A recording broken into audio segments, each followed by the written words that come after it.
Welcome to Luca is a Billionaire, where the only thing I invest in is your answers.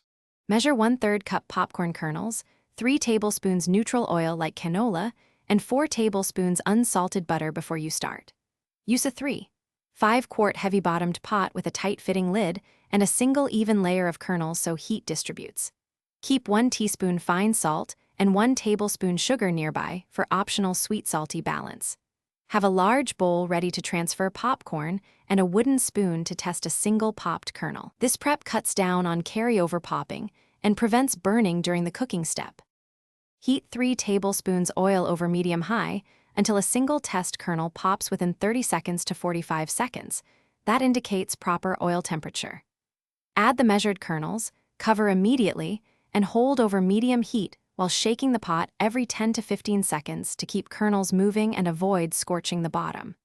Keep the lid slightly ajar or vent briefly if steam builds up, which preserves crispness. Remove the pot from heat when popping slows to about 2 seconds between pops. Then lift the lid carefully to prevent steam. Melt 4 tablespoons unsalted butter gently over low heat and optionally clarify by skimming the foam. Clarified butter reduces sogginess and gives cleaner flavor. Immediately drizzle warm butter evenly over the hot popcorn while tossing in a large bowl with a wooden spoon or by repeated gentle shaking so every kernel gets coating. Sprinkle 1 teaspoon fine salt and any optional 1 tablespoon sugar or seasoning blends, then taste and adjust. Serve immediately for best texture, or cool completely before transferring to an airtight container. Thanks for watching and please subscribe. It's the best investment you'll ever make.